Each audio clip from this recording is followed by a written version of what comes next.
코르넬리스 프롱크 목사님의 도르트 신조 강해 북토크 그 네 번째 설교를 함께 나누는 두 번째 시간입니다. 이전까지 우리는 사람에게는 선한 것이 조금도 없어서 모든 사람이 구원받을 만한 자격이나 자질이 전혀 없다고 배웠습니다. 하지만 하나님께서 하나님의 자비와 긍휼과 사랑과 은혜를 보이시고 또 찬송받으시기 위해서 영원전에 특정한 사람들을 택하셔서 예수 그리스도로 말미암아 구원받게 하셨다고도 배웠습니다. 하나님께서는 사람에게 받으실 모든 것을 아들 예수 그리스도의 손에서 받으셨으며 따라서 우리도 하나님께 받아들여지기 위해서 내 안에서 선한 것을 찾지 말고 그리스도 안에서 찾아야 합니다. 이렇듯 하나님께서 성령으로 믿음을 주신 사람들을 하나님께서는 또 끝까지 믿도록 붙드신다고 배웠습니다.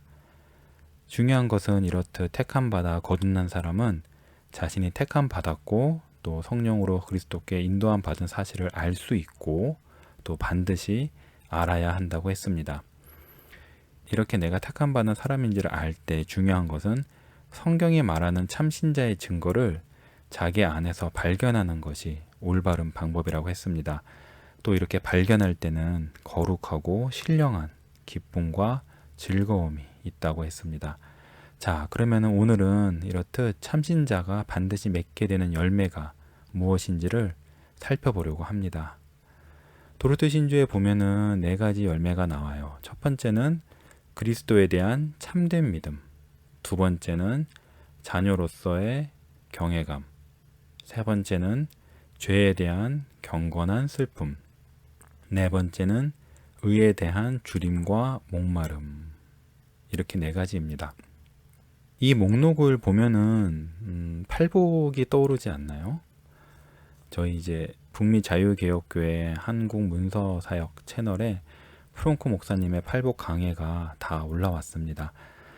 팔복 강해의 내용도 도르트 신조에서 말하듯이 내 안에 이런 것들이 있는지 살펴보고 조금이라도 발견되면 기뻐하면서 하나님께 영광을 돌리고 또 발견하지 못한다고 해서 낙심하거나 두려워하거나 할 것이 아니라 우리가 늘 배우듯이 우리에게 필요한 모든 것은 그리스도 안에 있기 때문에 예수님께로 믿음으로 달려가서 예수님 안에 있는 것을 우리에게 달라고 구하시면 좋겠습니다.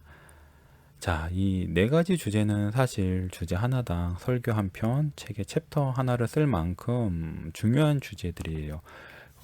브렐무스 브라켈의 그리스도인의 합당한 예배의 책을 보면 그렇게 하잖아요. 프롱크 목사님은 여기서 간단하게 중요한 것만 언급하십니다. 자, 그러면 네 가지를 하나씩 살펴볼게요. 첫 번째, 이제 그리스도를 믿는 참된 믿음. 목사님이 이렇게 말씀하세요. 우리가 택자인지 아닌지는 오직 주 예수님을 믿는 구원 얻는 믿음에 이르렀을 때만 압니다. 우리가 그리스도와 연합하고 그리스도 자신과 그리스도의 모든 은택을 영접하는 한에서만 우리는 성부 하나님께서 우리를 당신의 아들께로 인도하셨다는 확신을 가집니다. 이렇게 말씀하셨어요. 자, 여기서 그러니까 내가 택자인지 아는 가장 중요하고 기본이 되는 지표가 참된 믿음입니다. 여기서 목사님은 그리스도와 연합하고 그리스도를 영접하고 그러니까 그리스도를 내 것으로 받아들이고 그리스도 안에 있는 모든 구원의 혜택을 나의 것으로 받아들이는 것이 내가 하나님께서 택하신 사람이라고 확신하기 위해서 반드시 있어야 한다고 말씀하십니다. 이 목사님의 요 말은 하이델베르그 요리문답의 언어를 사용한 거죠. 자, 여기서 일단 주목할 것은 그리스도를 영접했다, 그리스도를 받아들였다 라는 말이에요. 이 말이 되려면 먼저 하나님이 그리스도를 주셔야겠죠. 그렇죠? 하나님이 주시지도 않는데 우리가 그리스도를 받을 수는 없어요. 사람이 아무리 강하게 주장한다고 해도 하나님을 움직여서 하나님을 어떻게 하게 만들 수는 없습니다. 하나님이 먼저 우리에게 그리스도를 주려고 하시고요. 우리는 그 하나님이 주신다고 약속하시는 그리스도를 받아들이기만 하는데 이 받아들인다는 말이 수동적인 표현이죠. 내가 뭐를 이렇게 이루어내고 성취하고 내가 하나님께 뭐를 드리고 하는 게 아니라 내가 하나님께 뭐를 받는 거예요. 그러니까 믿음이라는 것이 내가 무엇을 이루는 것이 아니라 하나님이 거저 주시는 것, 하나님이 선물로 주시는 것, 즉 그리스도와 또 그리스도 안에 있는 모든 구원의 혜택을 그냥 받아들이는 거예요. 빈손이죠. 하나님이 주시는 선물을 받는 빈손. 이것이 정말로 중요합니다. 우리는 다 하나님께 뭐를 드리려고만 해요. 본성상 사람이 그래요. 본성상 사람이 하나님께 뭐를 자꾸 드리려고 하죠. 적어도 종교 활동에 있어서는. 그런데 그러니까 이럴 때 다들 마르다처럼 하나님을 섬기려고 하죠. 근데 우리는 마리아처럼 예수님 발치에서 예수님의 말씀을 먼저 들어야 해요. 예수님과 교제하는 게 훨씬 중요하거든요. 생명의 양식이자 떡이신 예수님을 우리가 받아야 돼요. 그러니까 우리 또 베드로처럼 예수님이 우리의 발을 씻기시는 것을 부담스러워하죠. 하지만 우리는 예수님의 섬김을 먼저 받아야 돼요. 또 예수님이 또 마태복음 20장 28절에서 말씀하셨잖아요. 인자, 예수님은 섬김을 받으러 온 것이 아니라 섬기러 왔으며 많은 사람을 위하여 자기 목숨을 몸값으로 치러주려고 왔다. 이렇게 말씀하셨어요. 그러니까 우리는 잠잠히 예수님이 주시는 것들을 받아야 합니다. 이게 하나님을 참으로 기쁘시게 하는 거죠. 물론 예수님을 섬기지 말란 말이 아니에요. 우리는 마르다이면서 동시에 마리아이어야 되거든요. 그게 사람의 힘으로는 가능하지 않지만 하나님의 능력으로는 가능합니다. 하지만 우리가 하나님이 기뻐 받으실 만한 섬김을 드릴 수 있으려면 먼저 예수님께 섬김을 받아야 됩니다. 예수님의 십자가의 피로 우리의 죄가 씻겨져야 되고 우리가 그렇게 해서 하나님께 드리는 순종도 그 자체로는 선하지 않기 때문에 늘 예수님의 중보로 우리의 섬김이 예수님의 의로 이렇게 쌓여서 하나님 앞에 드려져야 됩니다. 자, 그리고 목사님이 하신 또 다른 중요한 말이 있는데 한번 읽어볼게요. 성령님께서는 잃어버린 바 된 죄인들의 눈을 여셔서 그리스도를 바라보게 하시고 우리에게 그리스도가 반드시 필요하며 예수님만으로 충분하다는 것을 보게 하시며 동시에 예수님께서 잃어버린 바 된 자들을 기꺼이 구원하시길 원하신다는 것도 알게 하십니다. 이 말씀에서 주목해서 볼 것은 먼저 그리스도의 필요성이죠. 그렇죠? 우리에게 그리스도가 반드시 필요하며 요거를 성령께서 거듭나게 하시는 사람에게 반드시 보여주시는 거예요. 나에게 정말로 그리스도가 필요하구나. 나는 그리스도가 없이는 망하게 되었구나. 자, 그리고 두 번째, 예수님만으로 충분하다는 것을 보게 하신다 그랬어요. 내 구원에 필요한 거는 예수님 안에 다 있구나. 내가 다른 데서 구원을 찾을 필요도 없고 찾아서도 안 되는구나 라는 것을 알게 하시죠. 이 충분성에 대해서는 우리가 지금까지 계속 말하고 있지만 사람이 쉽게 인정하지 않아요. 사실은. 왜냐하면 예수님에다가 나의 순종을 자꾸 보태려고 그러거든요. 그런 게 시도가 계속 있어 왔고 지금도 그런 시도가 되게 많고 그런 말들이 되게 많아요. 우리 안에 그런 생각이 계속 많고 그러니까 사실은 필요도 마찬가지죠. 우리가 이 필요성이랑 충분성이 좀 같이 가는데 필요하다는 것도 우리가 잘 못 봐요. 예수님이 우리에게 정말로 필요하다는 것을 조금씩은 알지라도 예수님이 없이는 내가 할 수 없구나. 예수님이 없이는 내가 믿을 수도 없고 회개할 수도 없고 하나님이 기뻐하시는 섬김을 할 수도 없구나라는 것들을 잘 사실은 못 보죠. 예수님의 섬김 없이 내가 그냥 하려고 하는 게 본성상 있어요. 아무튼 예수님에 대한 그리스도에 대한 필요성과 충분성 이 두 가지를 성령님께서 반드시 보게 하신다는 거죠. 자, 근데 여기서 더 나아가요. 목사님이 뭐라고 말씀하시냐면은 예수님께서 죄인들을 기꺼이 구원하시길 원하신다는 것까지 성령께서 우리에게 알게 하신다 그랬어요. 이게 이제 사실 되게 중요한 거죠. 이게 보면은 그리스도에 대해서 두 가지 말로 할 수 있어요. 영어로 말하자면 able and willing savior예요.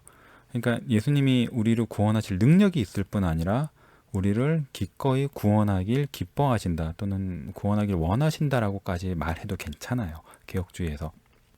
그러니까 이 프랑크 목사님 설교를 쭉 듣다 보면 우리가 이제 이 willingness, 예수님이 나를 정말 구원하시길 기뻐하신다, 바라신다라는 것을 내가 깨닫는 게 내가 예수님을 붙잡는데, 예수님을 영접하는 데 있어서 굉장히 중요한 역할을 해요. 그런 걸 알 때 단지 예수님이 나를 구원하시길 능력이 있고 충분하다는 것 뿐만 아니라 예수님이 정말 나를 구원하시길 원하신다, 기뻐하신다, 이것을 알 때 나의 마음이 녹아서 예수님을 붙잡게 된다고 그렇게 말씀하시거든요. 자, 이런 것들이 도로트 신조 강의 전체에 잘 나와 있고요. 저희는 또 뒤에서 다룰 기회가 있을 겁니다. 자, 이 정도면은 참 믿음이 무엇인지에 대해서 간단하게 핵심은 언급한 것 같습니다. 자, 이제 목사님이 말씀하시지만 여기 신조에서는 그냥 믿음이라고 하지 않고 참 믿음이라고 앞에 참자를 붙였어요. 이 말은 뭐냐면은 참 믿음이 아닌 믿음도 있다는 뜻이죠. 그러니까 성경을 읽을 때 우리가 성경에서 믿었다라는 말들이 나오잖아요. 근데 그렇다고 해서 그게 전부 다 그 사람이 구원받는 참 믿음이 있다는 뜻이 아니에요. 이걸 모르면 성경 이해가 조금 어렵고 꼬이게 됩니다. 그러니까 믿음이란 말이 나올 때 성경에서 가짜 믿음, 유사 믿음도 있어요. 그러니까 예를 들어서 그냥 기적이 생길 수 있다는 믿음, 또는 예수님이 기적을 행하셨다는 믿음, 심지어 내가 기적을 행할 수 있는 능력이 있다는 것, 이런 믿음으로는, 이것만으로는 구원받지 못해요. 마태복음 7장 21절부터 보면은 마지막 날에 예수님 앞에서 어떤 사람들이 나와가지고 예수님 보고 주여 주여 하면서 자기가 예수님의 이름으로 큰 기적을 행했다고 예수님께 호소하죠. 하지만 예수님이 그들 보고 뭐라고 말씀하세요? 도무지 알지 못한다고 쫓아내시죠. 예수님이 그들의 구원자이신 적이 없단 말이에요. 그러니까 그들은 구원받은 적이 없고 그래서 그들은 천국에 들어가지 못하죠. 그러니까 기적을 믿거나 행하는 것이 참된 믿음의 본질적인 요소는 아니에요. 자, 그리고 또 참된 믿음이 아닌 게 뭐가 있냐면은 성경의 내용을 역사적인 사실로 또 교리를 객관적인 진리로 믿는 믿음만으로도 구원받지 못해요. 야고보서 2장 19절에 이렇게 말하잖아요. 내가 하나님은 한 분이신 줄을 믿느냐? 잘하는도다. 귀신들도 믿고 떠느니라. 여기서 마귀도 하나님이 한 분이신 줄 믿는다 그랬어요. 당연히 근데 마귀의 믿음은 구원받은 믿음이 아니겠죠. 그렇기 때문에 단지 지식만으로는 안 돼요. 물론 지식이 있어야 돼요. 그렇죠? 우리가 하이델베르그 요리문답 같은 데 보면은 믿음이 뭐냐고 했을 때 첫 번째 나오는 요소가 지식이잖아요. 그렇죠? 성경을 하나님의 말씀으로 알고 성경에 있는 중요한 기본 내용들을 알아야 돼요. 그리고 그게 동의해야 되고, 그렇죠? 근데 그것만으로는 안 돼요. 우리가 앞에서 설교를 다루면서 이제 믿음의 발휘를 얘기했는데 그게 이제 그리스도께로 도망가는 거잖아요. 그렇죠? 그러니까 그리스도께 이런 게 있어야 돼요. 그러니까 나의 몸과 영혼의 이 땅과 영혼에서의 그런 잘됨을 예수님께 의지하는 거죠. 의탁하는 거죠. 예수님이 십자가에서 다 이루신 일, 그리고 예수님이 지금 행하고 계신 일에 나의 모든 것을 맡기고 의지하는 것들이 있어야 해요. 이런 이유로 우리가 진리의 체험을 강조하는 거거든요. 그러니까 진리가 능력으로 내 안에서 역사를 해야 돼요. 그리고 그 진리 안에서 자라가야 하고요. 그러니까 내가 얼마나 죄인인지를 아는 지식에서 자라가야 하고, 또 예수님 안에 내 구원에 필요한 모든 것이 있다는 거에 대해서도 체험적으로 점점 알아가야 돼요. 또 이제 참된 믿음이 아닌 것을 보면 또 뭐가 있냐면, 예수님이 씨 뿌리는 비유에서 이제 말씀하시지만 복음을 듣고 기쁨이 있는 사람들 중에서도 알고 보면은 이기적인 목적으로 뭔가 예수님이 나에게 세상에 좋은 것을 주시기를 바라거나, 심지어 이제 천국이라는 영생이라는 것들도 나에게 뭔가 이득이 되는 좋은 것들로 여겨가지고 그냥 받는, 이런 것만으로도 구원받는 믿음이 되지 못해요. 이런 경우에 예수님 말씀하셨듯이 그 비유에서 예수님 때문에 핍박이 오거나 하면 믿음을 버리거든요. 그러니까 처음부터 예수님의 구원이 나에게 있어서 가장 중요하고 가장 절실한 것이 아니었다는 말이에요. 세상의 핍박으로 잃어버리는 무언가보다 예수님이 주시는 그 죄사함과 영생과 그 하나님 자녀로서의 지위와 하나님과의 교제와 이런 것들이 중요하지 않았던 거죠. 마치 팥죽 한 그릇에 장자권을 판 에서처럼 그런 사람인 거예요. 구원의 기쁨이나 이런 것만으로도 사실은 이제 참된 믿음이 아닐 수 있는 거죠. 그렇기 때문에 우리가 참된 믿음이 무엇이고 또 참된 믿음이 어떤 것을 알고 느끼고 행하는지를 배우면서 그것들이 자기 안에 있는지 점검해 나가야 됩니다. 참된 믿음과 참된 믿음이 아닌 것을 구별할 줄 알아야 한다는 말을 드렸고요. 그런데 이 말씀은 믿음이 아주 굳건하고 강해야지만 구원받는다는 말씀이 아니에요. 그러니까 내가 아무런 의심도 없고 아주 확실해야 되고 또 나에게 구원의 확신이 있어야지만 구원받는다는 말도 아니고요. 그러니까 우리가 연약한 믿음과 강한 믿음을 구별해야 되죠. 그리스도 안에 어린 아이와 어른을 구별해야 되는 거예요. 물론 성경은 우리에게 굳게 믿으라고 요구하죠. 맞아요. 우리는 굳게 믿어야 되고 의심하지 말아야 돼요. 이것이 하나님의 정당한 요구죠. 하지만 그렇다고 해서 참신자들이 다 굳게 믿는 것은 아닙니다. 사실 오히려 믿음이 연약함과 두려움과 떨림과 공존하거든요. 같이 있어요, 신자 안에. 그리고 우리는 평생 마음에 남아있는 불신앙과 싸워야 되죠. 이게 사실은 또 제가 되게 좋아하는 화란 신학자 벤더그루의 신학의 핵심 중에 하나인데 믿음의 본질은 확신에 있어요. 믿음은 의심하는 게 아니에요. 믿음은 확신이에요. 본질상. 그런데 사람이 이 땅에서 사는 동안에는 죄성이 남아있잖아요. 그래서 의심이 늘 섞여 있는 거예요. 믿음의 반대가 의심이잖아요. 그러니까 믿음마저도 순수하고 완전하지 못한 거예요. 성령이 주신 참 믿음마저도 참신자 안에서 이 땅을 사는 동안에는 완전하거나 순수하지 못해요. 자, 이 부분에 대해서 목사님이, 프랑크 목사님이 이 네 번째 설교에서 우리에게 도움이 되는, 정말로 도움이 되는 말씀을 하십니다. 제가 읽어볼게요. 믿음으로 예수님을 만질 때마다 예수님에게서 도움이 흘러나올 것입니다. 그리스도의 옷자락을 만질 때마다 어느 정도 확신을 얻을 것입니다. 그리스도를 만질수록 확신은 더욱 커질 것입니다. 우리의 구원이 그리스도께 있다는 것을 확신할수록 우리가 그리스도께 속해 있으며 하나님의 자녀라는 증거를 우리 안에서 더 많이 보고 느끼게 될 것입니다. 이렇게 말씀하셨어요. 자, 여기서 목사님이 말씀하시는 걸 잘 보면 목사님은 구원의 확신을 말할 때 내가 이루어내야 하는 것처럼 말씀하시지 않아요. 믿음의 확신을 해라. 이렇게 막 사람을 이렇게 도전하지 않죠. 어떻게 말씀하세요? 믿음의 확신이 예수님에게서 흘러나오는 걸로, 예수님께로부터 우리가 받는 걸로 이렇게 말씀하시죠. 그렇죠? 그리고 봐봐요. 여기 하나 포인트고 또 두 번째. 우리가 구원의 확신을 위해서 확신 자체를 추구하라고 말씀하시나요? 아니죠. 뭐라고 말씀하세요? 그냥 믿음으로 예수님을 만질 것을 강권하시죠. 그렇죠? 그러니까 우리가 믿음으로 예수님을 붙잡을 때마다 예수님께로부터 도움이 흘러나올 거라고 했어요. 이 도움이라는 것은 앞에 하이델베르그 요르문답의 표현을 따르자면 예수님 안에 있는 구원의 혜택들이죠. 근데 이렇게 예수님을 만질 때마다 예수님에게서 나를 돕는 그 능력이 흘러나오는 것을 통해서 나에게 구원의 확신이 어느 정도씩, 그러니까 어떨 때는 많이, 어떨 때는 아주 조금, 하지만 그것들이 내가 믿음을 발휘해서 예수님을 붙잡을 때마다 조금씩 더 생겨난다는 거예요. 그러니까 우리가 믿음의 확신을 위해서도 예수님을 붙잡도록 하는 거죠. 이게 이제 정말 대단한 복음이거든요. 그렇죠? 구원의 확신을 위해서도 나의 힘으로 무엇을 하거나 내 안에서 무언가를 찾게 만들지 않아요. 그리스도를 바라보고 그리스도를 만지게 만드는 거죠. 그러니까 우리가 구원의 확신이 없을 때 고민하거나 두려워하거나 하지 말고 믿음으로 예수님께 가면 되는 거예요. 예수님 앞에 나가가지고 당당하게 그 구할 그런 엄두가 나지 않으면은 뒤에서 옷자락만이라도 만지면 되는 거예요. 혈류병 여인 그래도 병이 싹 나았잖아요. 이게 우리가 더 많이 연습해야 되는 부분이라고 저는 생각이 드네요.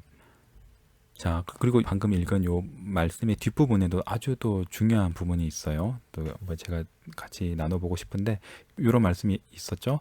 우리의 구원이 그리스도께 있다는 것을 확신할수록 우리가 그리스도께 속해 있으며 우리가 하나님의 자녀라는 증거를 우리 안에서 더 많이 보고 느끼게 될 것입니다. 이렇게 말씀하셨어요.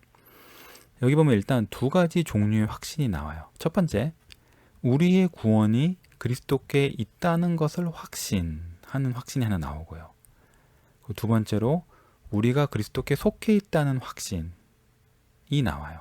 그러니까 첫 번째, 우리의 구원이 그리스도께 있다는 어떤 객관적인 사실과 진리와 그런 것들을 확신하는 거죠. 그렇죠?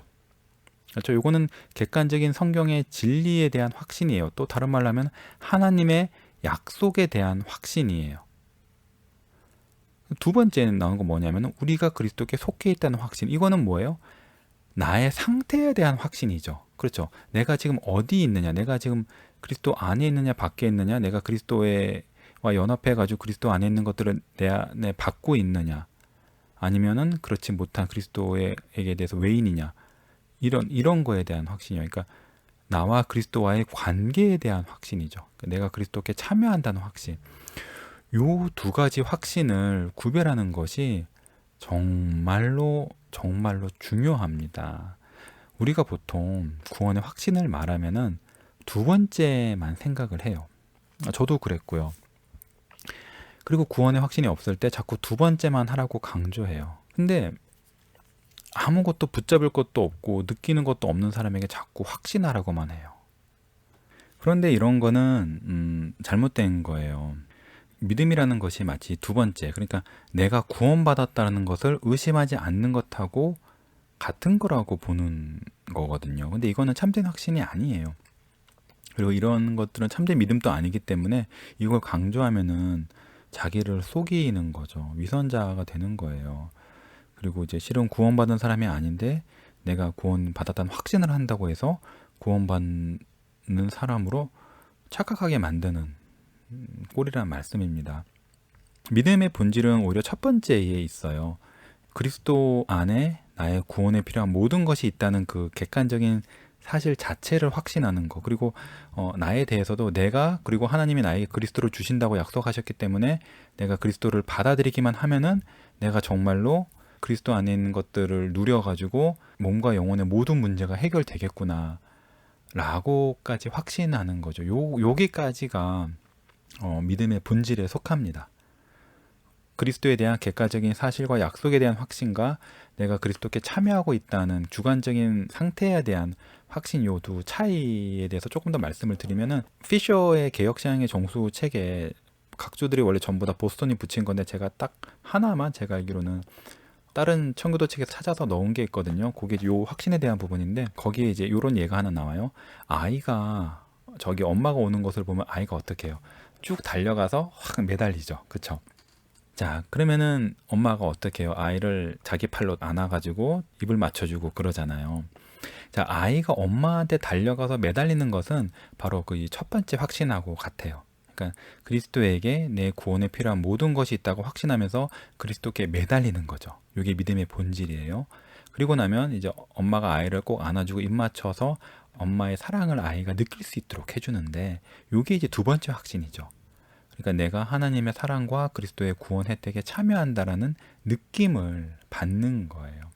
두 번째 거는 신자에게 달콤하죠. 그렇죠? 신자에게 되게 좋아요. 내가 그리스도 안에 참여하고 있구나. 하나님의 나를 그리스도 안에서 사랑하시는구나 라는 것을 느끼는 것은 굉장히 달콤하고 신자에게 큰 유익을 줍니다. 그런데 이게 없이도 하나님이 주신 약속을 붙잡는 것은 하나님을 영화롭게 한다고 했거든요. 왜냐하면 이거는 믿어지지 않는데도 믿는 거거든요. 내가 느끼는 감각이나 나의 이성 같은 것들 넘어서서 하나님의 말씀에 아멘하면서 하나님의 약속을 아멘으로 응답하는 거니까 이게 하나님을 더 높인다고 말을 했어요. 자, 이것은 우리가 믿음이 자꾸 연약해지고 의심이 들고 또 마음이 하나님 말고 다른 것을 바라보고 흔들리고 두려워질 때마다 반복해서 마음에 되새겨야 하는 거죠. 나의 영혼에 이렇게 말해야 되는 거예요. 나의 영혼아, 너의 도움은 예수님이시다. 예수 그리스도 안에 너에게 필요한 모든 것이 다 있다. 예수님만으로 충분하다. 그러니까 다른 곳에서 도움을 찾지 말아라. 예수님이 너를 돕기를 기뻐하신다. 너 같은 사람을 돕고 구원해서 천국에 데려가는 것이 예수님에게는 영광이요 트로피와 같다. 그러니 두려워하지 말고 흔들리지 말고 의심하지 말아라.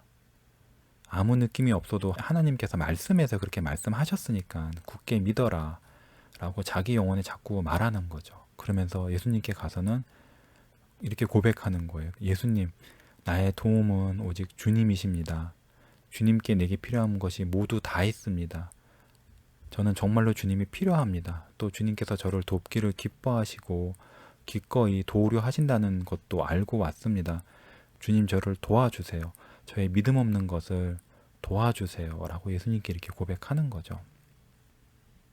우리가 앞 시간에 구원의 확신을 얻는 잘못된 방법이 어떤 특별한 체험을 구하는 거라고 했잖아요. 그런데 여기서는 구원의 확신을 얻기 위해서 해야 될 일이 성경이 말하는 것, 바로 예수 그리스도 안에 있는 모든 구원의 충만함, 또 이런 그리스도를 우리에게 주시겠다는 하나님의 약속을 붙잡는 거라고 말씀드렸는데, 우리가 어떤 특별한 경험이나 감동이나 이런 것이 없어도 하나님이 나를 사랑하신다는 느낌이 들지 않아도 우리가 예수님의 완전성과 예수님이 나를 기꺼이 구원하시려 한다는 이것들을 붙잡는다면 그거는 하나님이 정말로 기뻐하시는 겁니다. 그렇죠.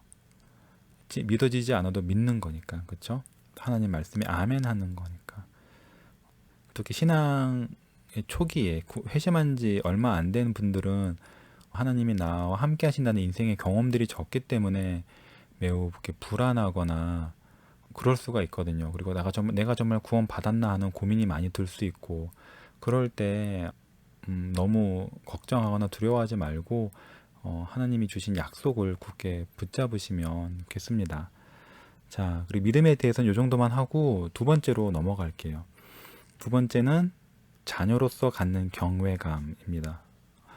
자, 이제 도르트 신조가 언급하는 택자의 두 번째 증거가 자녀가 아버지를 경외하듯 하나님을 경외하는 거거든요.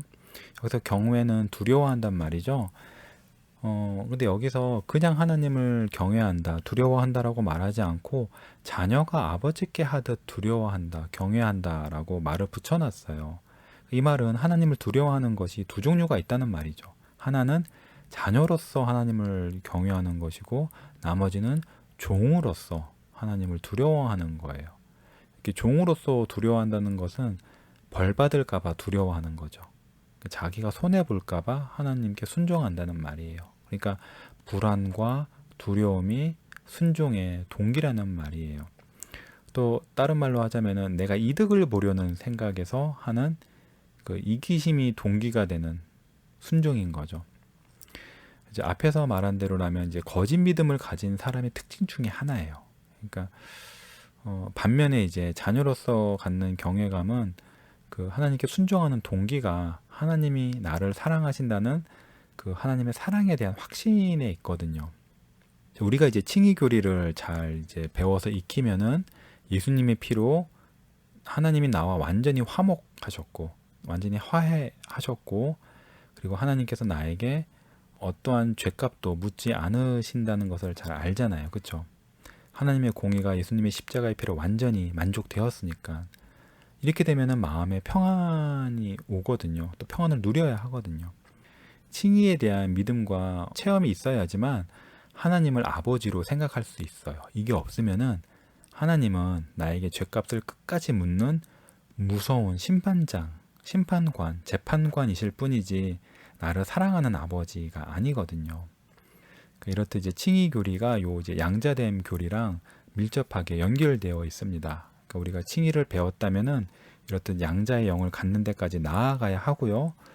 그리고 또 한편으로 우리가 칭의를 잘 알지 못하면서 이제 내가 하나님의 자녀라고 생각하는 것은 조금 생각해 봐야 돼요. 프랑크 목사님은 이 설교에서 이제 자녀로서의 경외감을 정의하실 때 이 말씀을 하세요.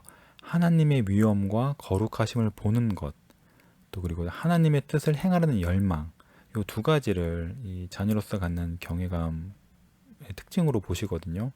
프랑크 목사님의 다른 설교, 이제 도르트 신조 말고 이제 다른 영어 설교에 보면은 이제 뭐 하나님께서 나에게 참 잘해 주셨는데 이런 하나님을 내가 나의 죄로 거스를까봐 두려워하는 것, 이런 식으로 이제 하나님에 대한 참된 경외감을 설명하시기도 해요. 다 같은 말이죠, 그렇죠? 통하는 말이죠. 요것과 반대되는 것이 이제 종의 두려움인데, 하이델베르그 요리문답에 보면요, 이제 칭의를 가르치면서 칭의에 대한 반론을 마치 뒷부분에 다루는데, 그 반론 하나가 뭐냐면은 이신칭의 교리는 사람을 나태하게 한다는 거예요. 이런 반론이 바로 종의 영을 가진 사람들의 반론이죠. 그러니까 이런 사람들은 칭의가 완전하지 않고 뭔가 일부분만이라도, 아니면 뭔가 앞으로의 마지막 최후 심판에만이라도 칭의가 나의 순종에 조금이라도 뭔가 달려 있어야지만, 그런 게 남아 있어야지만 사람이 순종한다고 가르치거든요. 예. 이런 게 바로 이제 종의 영을 가진 사람의 순종이죠, 그렇죠? 도르트 신조 여기에서도 마찬가지로 알미니안들이 이런 종의 영을 가진 사람인 거예요. 알미니안이 뭐라 그랬냐면은 구원의 확신이 드물 뿐 아니라 좋지 않은 거라고 말해요.